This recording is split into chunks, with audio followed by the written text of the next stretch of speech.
Hey everyone, and welcome back to my channel. I am Amy, the Skin and Lash Lady, licensed esthetician and permanent makeup artist. Today, I'm going to answer some questions that I get in my comments. It's just easier for me to make a video.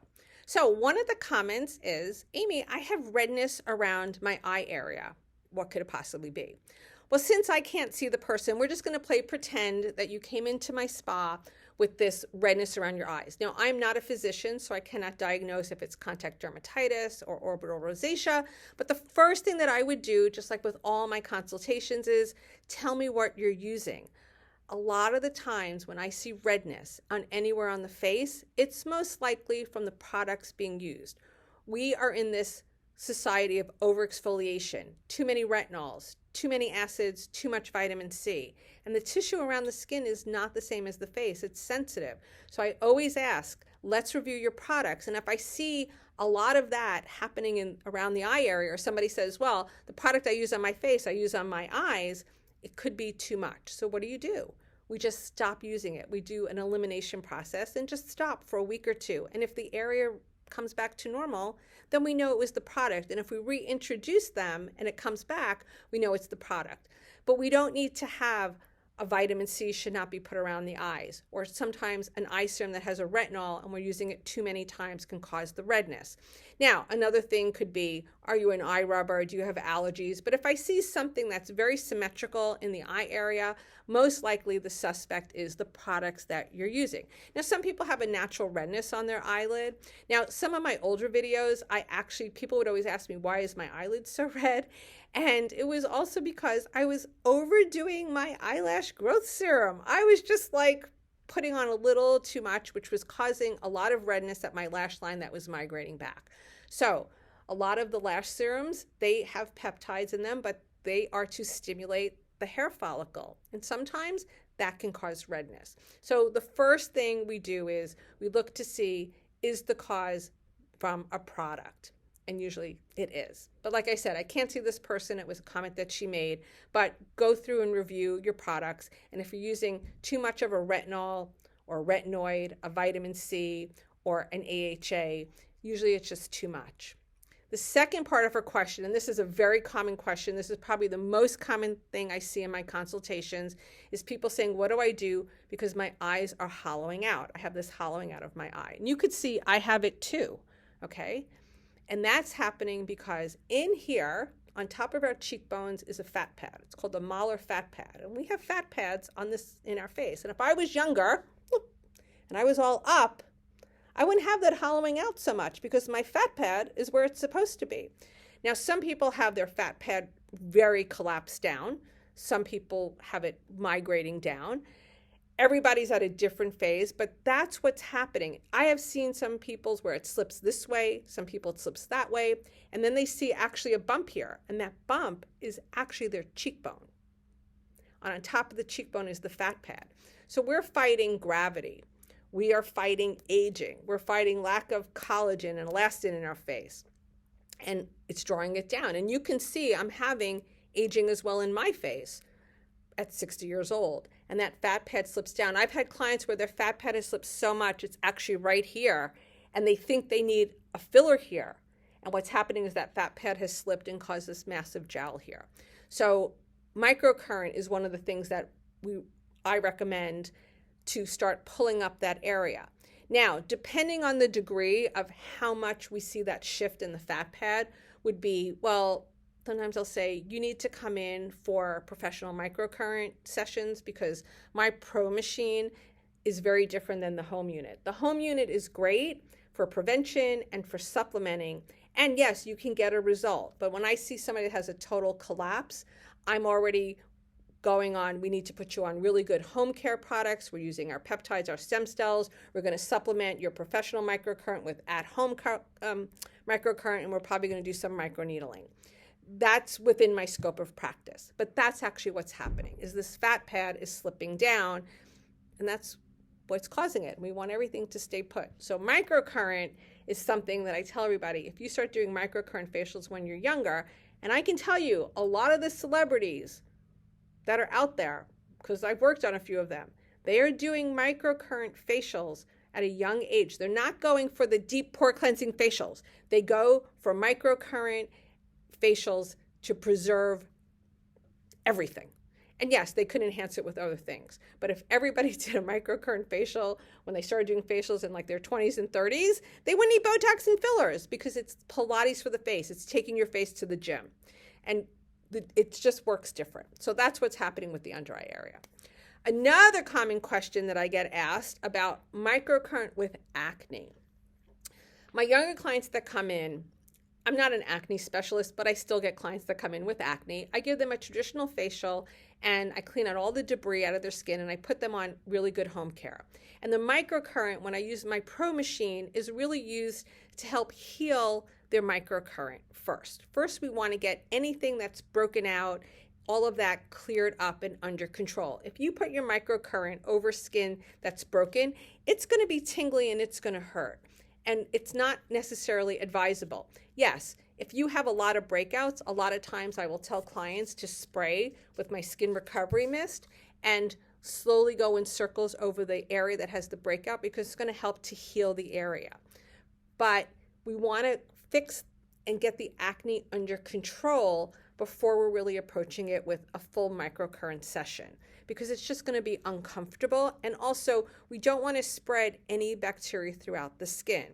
My older clients that are doing microcurrent, they're having a lot of breakouts, sometimes that is a different issue and not necessarily acne, and it could be a damaged skin barrier. And once again, we want to correct the skin barrier first and repair that before we continue with the microcurrent. So once again, clients that have acne, I'm not doing with them the traditional lifting and toning. I'm getting the skin under control, and I'm usually applying just water or my skin recovery mist, and I'm using the microcurrent in small circles just to help heal the area.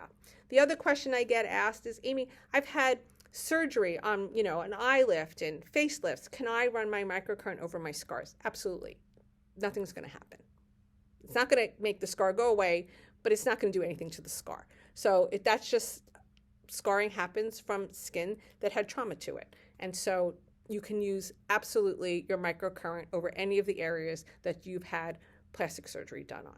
Now, the other question I get asked is, can I use this if I use Botox and fillers? Yes, but you need to wait. You need to wait 2 weeks. So if you have Botox, you need to wait 2 weeks. And if you have fillers, especially clients that have fillers on their cheeks, what happens is the current sometimes cannot go through the filler. So we kind of work around the filler. It's not going to dissolve your filler or do anything to your filler. It's just that the current isn't going to go penetrate into the muscle where we need to go. So a lot of times my clients that have fillers, instead of going over it, a lot of times we'll curve around it and work around it. It depends on where your filler is, but it's not going to dissolve your filler and it's not going to harm your filler. The other question I get asked, Amy, is, will this make my face look slimmer? Does it melt the fat? I see your face change. No, I went on a diet. That's how my face changed, because I lost weight. Now, the only thing that microcurrent will do is, if I'm doing the movements such as this for lymphatic drainage, is that my face will appear slimmer because I'm moving out the lymph. And that's usually what's happening. Overall, if we do lift our skin, we will get a slenderizing appearance, but it's not going to melt your fat. It just doesn't work that way. Another common question I get with microcurrent is, when do I do my microcurrent? Meaning I do LED light, I do other things. We always do microcurrent as the last protocol in your series. So you do LED light first, microcurrent. You do radio frequency first, microcurrent. If you do microneedling, I wouldn't necessarily do microcurrent after, but I do use my microcurrent after microneedling, once again, just to calm down the skin. If you have, it's just a little too much. So on those days, you don't have to do microcurrent. The other thing is we don't want any oil with microcurrent. So make sure that any serum that you're using is made for microcurrent. A lot of times clients are telling me they're not getting a result, and they're substituting either their conductive gel or using a serum, and the first thing I go to is the ingredient deck and see that there's oils in there, and the oils does not allow the penetration of the current. So we want to work smarter, not harder. So the wetter the skin is with water, the better. The more hydration you have in, the better. If you're coming right after hot yoga or the gym and the skin is still perspiring, that is not the time to do microcurrent. You are not going to get a result. So I always tell my clients, if you're going to go to the gym or work out, do one in the morning, one in the evening, one in the morning, figure it out. Like I play a lot of pickleball. So I know in the morning if I'm playing pickleball, I'm going to have to hydrate the rest of the day and then do my microcurrent at night. Even if I play pickleball at night and it's 2 hours later and I do my microcurrent, my skin is really not getting the benefit. It would be better for me to wait until the morning. Sometimes I even tell my clients, like, I want you to drink so much water that you're going to have to ask for a bathroom break in the middle of your facial. The more that your body is hydrated, the better your results with the microcurrent, even if you have to hydrate afterwards, okay? Another common question I get asked is, Amy, what's the best vitamin C? I saw this one has the most amount of sales on Amazon. Well, let's break this down too. First of all, when I see somebody saying this is the #1 selling item on Amazon and that's what I'm using, well, just because a lot of people buy it doesn't mean that it's good. And that doesn't mean that they rebought it, okay? So when I was a retail executive, we would always know which products were working by the amount of people that came back in and repurchased the product. That makes a big difference. If we had a launch of a product and everybody bought it, we knew that, let's say, a face cream needs to be replenished every 4 to 6 weeks. 4 to 6 weeks later, we would be looking to see if it was being sold again. Were people coming in and they loved this product so much and saw a result that they would purchase it again? Or did we get a high return rate because it overpromised and underdelivered? Okay, when you're on Amazon, they just tell you how many units sold. They don't tell you how many people returned it. They don't tell you how many people repurchased it. And in that number, if I purchased it and I purchased it again, that's probably 2 sales. Where in retail, that technically would be maybe 1 sale because it's the same customer. So remember, numbers for marketing skew things. But when it comes to vitamin C, there is a range of vitamin Cs, from ascorbic acid, L-ascorbic acid, magnesium ascorbic phosphate, which we call Mag-C, which is a very expensive, very stable vitamin C. And each one has a different purpose. So the lower end ones, like the L-ascorbic, and I can never say it right, ascorbic acid, those are the ones that help brighten the skin. And a lot of my older clients are on it, and they tend to get redness from it because they're mixing it with retinols and acids. Then you have the ones that help to build more of your collagen, and those are like your Mag-Cs or your tetrahexadecyl, also these long words. I'm not a big fan of vitamin Cs because I'm in the world of peptides and stem cells, which in my professional opinion are much stronger than the vitamin Cs.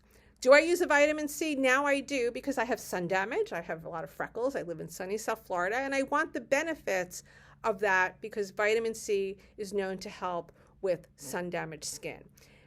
And yes, it does help promote collagen, but there's so many more advances in the types of vitamin C as well as products in the marketplace now. So when people ask me what is the best, I really don't say, well, this one is the best. And what worked for you may not work for me as well. And I know, like when I was in my 40s, we only really had vitamin C. Peptides were just coming on the market, and my skin can handle vitamin C. And I had beautiful glowing skin, but it was also because I was younger and my body was different. But please know, when people say this is the #1 seller on Amazon, or this product's #1 seller, people always say, well, I want to buy the #1 seller, but that doesn't mean that it is the right one. And you don't get that additional feedback of how many people repurchase the bottle. And sometimes with vitamin C, it could take longer than that 1 bottle application, and you may have to be at the 3rd or 4th bottle to see a result. Skin can take sometimes 3 to 4 months to have the full effect from that product that you're using. We're in this society of this immediate gratification, and skin does not work that way. And when we get older, it takes longer for the skin to achieve the result that we're looking for. Even if you went for plastic surgery, everything from a nose job to a facelift, you are still going to be healing from your surgery up to a year sometimes to find your final result. So I always tell everybody, like, this immediate instant gratification just doesn't happen. We didn't grow old overnight, and we can't reverse aging overnight. Things take time, and you need to have a realistic expectation. But when people ask me what is the best of something, it just doesn't exist. It really depends on where you are in your stage of life and what your skin needs and what we're working with. Is it hyperpigmentation? Is it melasma? Is it lifting and toning? There's a whole bunch of things. And like I said, there's never this one thing that makes the skin all perfect. It's a combination of things. So I'm going to end this video today, but if you have more questions, I love to answer them. Please let me know in the comments below, and I'll gladly make a video. You can follow me on all the other social media, or you can always email me for a skincare consultation if you're interested in the peptides that I talk about all the time, my Victoria Dan peptides, and I'll gladly give you a consultation on this product or my Glymed products. Thanks for watching. Subscribe for more, like the video, and I'll see you in the next video.